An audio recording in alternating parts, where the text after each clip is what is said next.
Bonsoir tout le monde, bienvenue sur C8 et bienvenue dans Voyage au bout de la nuit.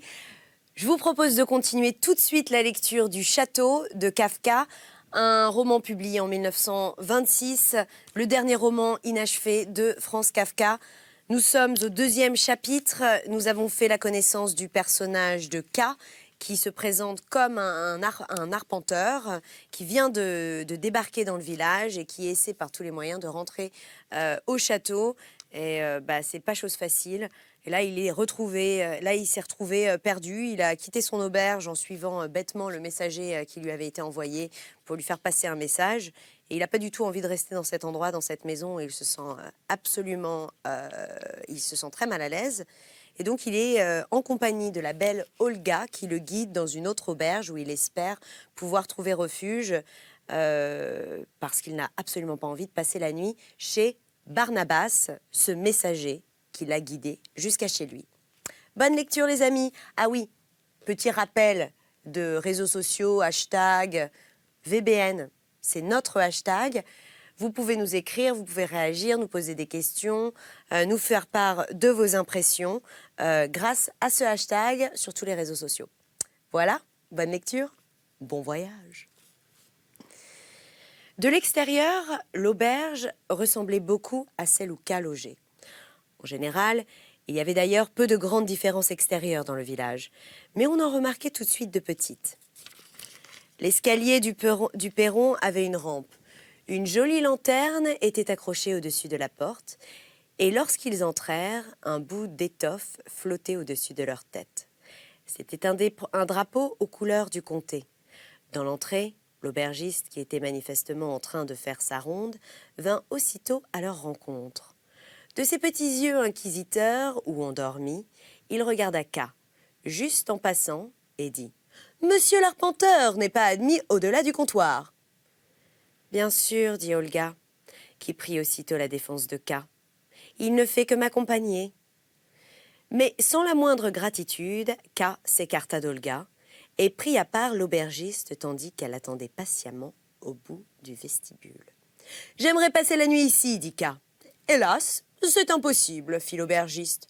Vous semblez ignorer que cette maison est réservée aux messieurs du château. »« C'est peut-être le règlement, dit K, mais il est sûrement possible de me laisser dormir quelque part dans un coin. »« Je serais ravi de vous satisfaire, dit l'aubergiste, mais même sans tenir compte de la sévérité du règlement, dont vous parlez en étranger, c'est impossible, car ces messieurs sont d'une extrême sensibilité. Je suis certain qu'ils sont incapables de supporter la vue d'un étranger, du moins sans y être préparés. Si donc, je vais laisser passer la nuit ici. Ah, si donc, je vous laisse... mince alors. Voilà, il ne supporte pas la vue d'un étranger, du moins sans y être préparé. Si, donc, je vous laissais passer la nuit ici, et si par quelque hasard, et le hasard est toujours du côté des messieurs, vous étiez découvert, non seulement je serais perdu, mais vous aussi. Cela semble ridicule, mais c'est vrai. Ce grand monsieur impeccablement boutonné, une main appuyée contre le mur, l'autre sur la hanche, les jambes croisées, légèrement penché vers K, et qui lui parlait sur le ton de la confidence, ne donnait presque plus l'impression d'appartenir au village, même si sa tenue sombre lui donnait simplement une allure rustique et endimanchée. « Je vous crois volontiers, fit K, et je ne sous-estime pas non plus l'importance du règlement, quoique je me sois exprimé avec maladresse. Mais je tiens simplement à attirer votre attention sur une chose. J'ai de précieuses relations au château, et j'en aurai bientôt de plus précieuses encore.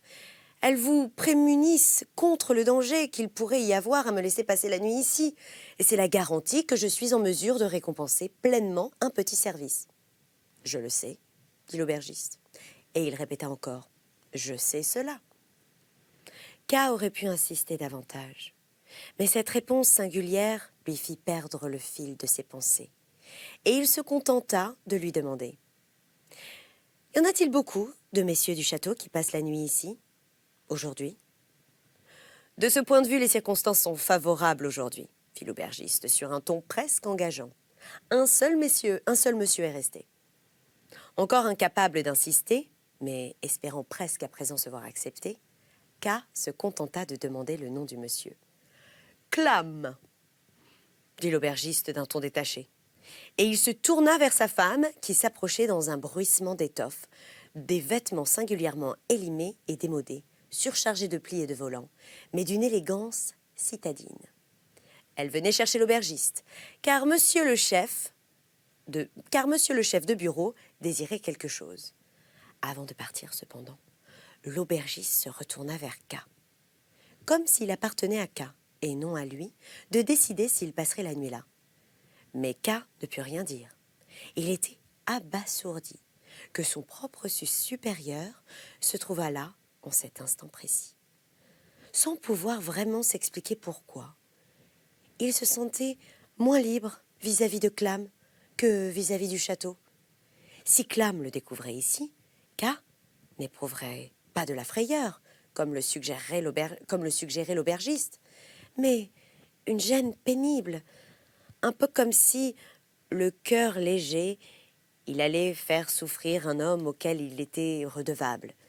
Mais en même temps, il constatait avec consternation que ses scrupules étaient arrangés déjà parmi les suites redoutées de son statut d'employé, de subalterne, et que même ici où elle se manifestait si nettement, il était incapable d'en triompher.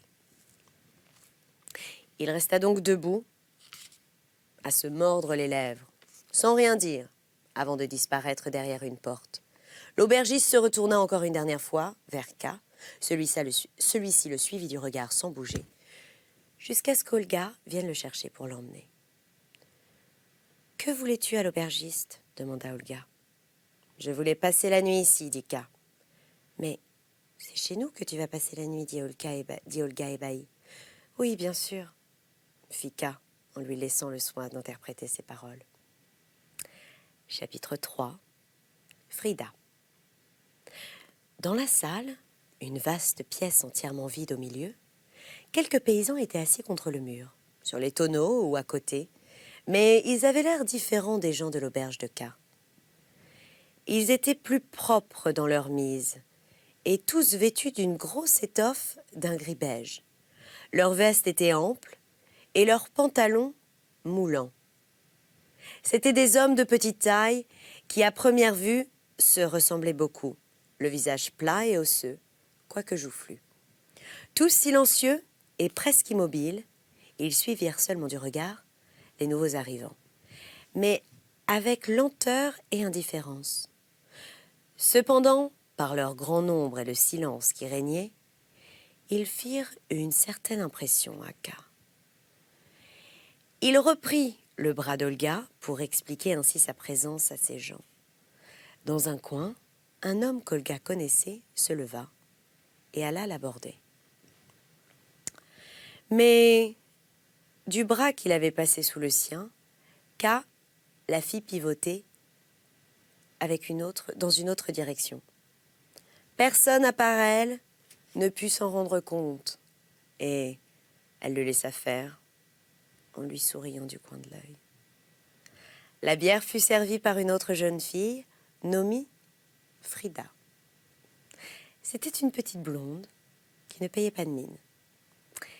Elle avait les traits mélancoliques et les joues creuses, mais un regard surprenant par son air de supériorité. Lorsqu'il se posa sur lui, K eut l'impression que ce regard avait déjà réglé certaines choses le concernant, dont il ignorait lui-même l'existence, tandis que ce regard le persuadait de leur existence. K ne cessa de regarder Frida à la dérobée, même lorsqu'elle parlait avec Olga. Elle et Frida ne semblaient pas amies. Elles n'échangèrent froidement que 2 ou 3 mots. Voulant les aider, K demanda à brûle-pourpoint. « Connaissez-vous Monsieur Clam ?» Olga éclata de rire. « Pourquoi ris-tu » demanda K agacée. « Mais je ne ris pas » fit-elle tout en continuant de rire. Olga est vraiment restée très enfant, dit K. Et il se pencha de tout son long par-dessus le comptoir pour fixer encore une fois sur lui le regard de Frida. Mais les yeux toujours baissés, elle murmura. « Voulez-vous voir Monsieur Clam ?» Clé en exprima le désir. Elle indiqua une porte juste à sa gauche. « Il y a un petit Judas ici. Vous pouvez regarder à travers. »« Et les gens qui sont ici ?» demanda K. Elle fit la moue et avec une main d'une douceur peu commune, elle attira K vers la porte. À travers le petit trou, manifestement percé pour permettre l'observation, K embrassait du regard presque toute la pièce voisine. Devant un secrétaire placé en plein milieu, M. Clam était assis dans un confortable fauteuil arrondi, sous la lumière clairiarde d'une ampoule électrique. C'était un homme de taille moyenne, lourd et corpulent. Son visage était encore lisse, mais le poids de l'âge avait déjà rendu ses joues un peu flasques. Il avait une très longue barbiche noire. Les reflets de son pince-nez, posés de travers, cachaient ses yeux. Si M. Clam avait été assis devant la table, K n'aurait vu que son profil. Mais Clam étant tourné droit vers lui, il voyait son visage de face. Clam avait le coude gauche sur la table, sa main droite reposée sur son genou, et tenait un cigare de Virginie. Il y avait une chope de bière sur la table. Vu la hauteur du rebord de la table, K ne pouvait distinguer si des documents étaient posés dessus. Mais il lui semblait que non. Pour s'en assurer, il pria Frida de regarder par le trou et de lui dire ce qu'elle voyait. Mais elle avait été dans la pièce peu de temps auparavant et put confirmer sans plus attendre qu'il n'y avait aucun document sur la table. K demanda à Frida s'il devait déjà partir. Mais elle lui dit qu'il pouvait regarder aussi longtemps qu'il le souhaitait. K était maintenant seul avec Frida. Il constata d'un rapide coup d'œil qu'Olga avait fini par trouver le moyen d'aller rejoindre l'homme qu'elle connaissait. Elle était juchée sur un tonneau, les jambes ballantes. « Frida, » murmura K. « Connaissez-vous très bien Monsieur Clam ?»« Oh oui !» dit-elle. « Très bien. » Penchée vers K, elle rajustait d'un air badin son chemisier, que K remarquait à l'instant. Un léger chemisier décolleté, couleur crème, qui flottait sur son pauvre corps comme un objet étranger. Frida ajouta. « Vous ne vous souvenez pas du rire d'Olga ?»« Oui, la mal élevée, dit K. »« Eh bien, fit-elle pour l'excuser, il y avait matière à rire. Vous demandiez si je connaissais Clam, alors que je suis... » Ici, elle se redressa un peu et de nouveau effleura K d'un regard victorieux, peu accordé avec ses propos. « Alors que je suis sa maîtresse. »« La maîtresse de Clam ?» dit K. Elle acquiesça.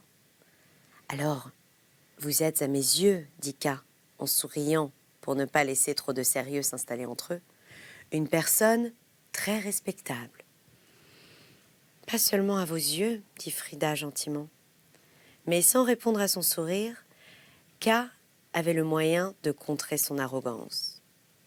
Et il y eut recours. « Avez-vous déjà été au château ?» demanda-t-il. Mais la manœuvre échoua, car elle répondit « Non. Mais ne suffit-il pas que je sois ici, dans cette salle ?» Elle était manifestement d'une ambition démesurée et semblait avoir choisi K pour l'assouvir. C'est vrai, dit K, que dans cette salle, vous faites le travail de l'aubergiste. C'est ainsi, dit-elle, que j'ai commencé comme fille d'écurie à l'auberge du Pont. Avec ses mains délicates, dit K, sur un ton à moitié interrogateur, sans savoir lui-même s'il la flattait simplement ou s'il l'avait vraiment conquis, si elle l'avait vraiment conquis. Certes, ses mains étaient petites et délicates, mais on aurait pu aussi les dire faibles et insignifiantes. À l'époque, personne n'y faisait attention, dit-elle. Et même maintenant.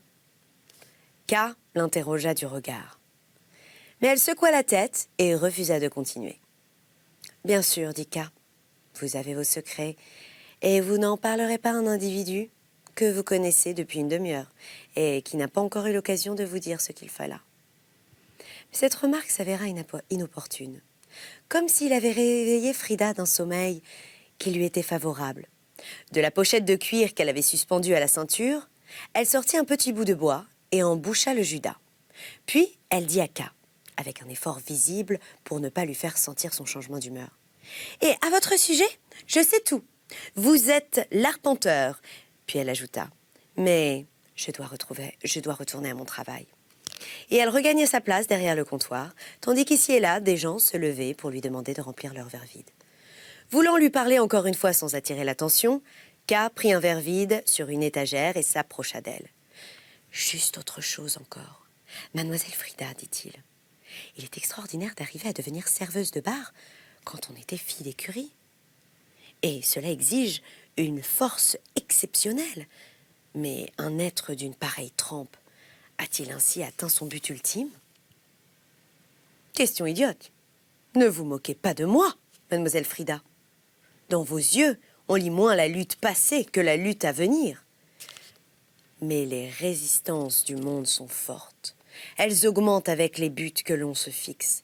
Et il n'y a aucune honte à s'assurer le soutien, même d'un petit homme sans influence, mais qui lutte lui aussi. Peut-être pourrions-nous en parler ensemble au calme, sans tous ces yeux qui nous dévisagent. « Je ne sais pas ce que vous voulez, dit-elle. Et cette fois-ci, ce ne furent pas les victoires, mais les déceptions infinies de sa vie, qui semblèrent se mêler malgré elle au ton de sa voix. Vous cherchez peut-être à m'éloigner de Clam? Bonté divine. » Et elle pressa ses mains l'une contre l'autre.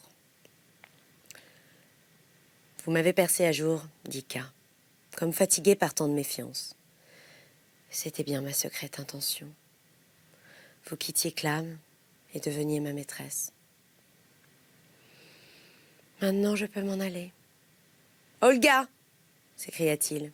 « Nous rentrons. » Obéissante, Olga se laissa glisser du tonneau, puis elle ne se libéra pas tout de suite des amis qui l'entouraient. C'est alors que Frida murmura en menaçant K du regard. « Quand puis-je vous parler ?»« Puis-je passer la nuit ici ?» demanda K. « Oui, dit Frida. Je peux rester ici dès maintenant? Partez avec Olga pour que je me débarrasse de ces gens. Vous pourrez revenir dans un petit moment. Bien, dit K.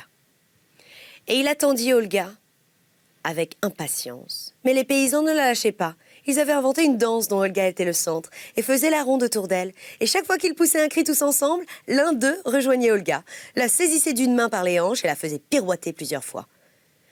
La ronde s'accélérait sans cesse. Les cris, rauques et affamés, devenaient peu à peu un seul cri. Et Olga, qui avait déjà essayé de rompre le cercle en souriant, ne faisait plus que tituber de main en main, les cheveux défaits. « Voilà les gens qui m'envoient, dit Frida. Et elle mordit de colère ses lèvres minces. « Qui sont-ils » demanda K. « Le personnel de Clam, dit Frida. Il ne cesse d'amener ces gens avec lui. Et leur présence me met dans tous mes états. C'est à peine si je sais ce que je vous ai dit aujourd'hui, monsieur l'arpenteur. Et si mes propos étaient désobligeants, pardonnez-moi. C'est la présence de ces gens qui en est la cause. Je ne connais rien de plus méprisable et de plus odieux. Et ce sont leurs verres que je dois remplir de bière. Oh, combien de fois déjà j'ai demandé à Clam de les laisser chez lui. Si je suis déjà forcée de supporter la domesticité d'autres messieurs, il pourrait quand même avoir quelques égards pour moi. Mais j'ai beau le supplier 1 heure avant son arrivée. Les voilà déjà qui se ruent ici comme le bétail dans l'écurie. Comme ils vont y aller de bon à l'écurie, ils l'ont bien mérité. Si vous n'étiez pas là, j'ouvrirais grand cette porte. Et c'est Clam lui-même qui devrait les jeter dehors. Ne les entendit donc pas demanda K. Non, dit Frida. Il dort. Quoi s'écria K. Il dort? Pourtant, quand je l'ai vu, il était encore réveillé, assis à sa table. Il est toujours assis comme cela, dit Frida. Même lorsque vous l'avez vu, il dormait. Vous aurais-je laissé regarder autrement? C'était sa position de repos. Ces messieurs dorment toujours beaucoup. On a du mal à le comprendre. D'ailleurs, s'ils ne dormaient pas autant, comment pourrais-je supporter ces gens? À présent, je vais devoir les jeter dehors moi-même. Elle prit un fouet dans le coin et, comme un petit agneau qui bondit d'un seul grand bond, un pas hésitant, elle fonça.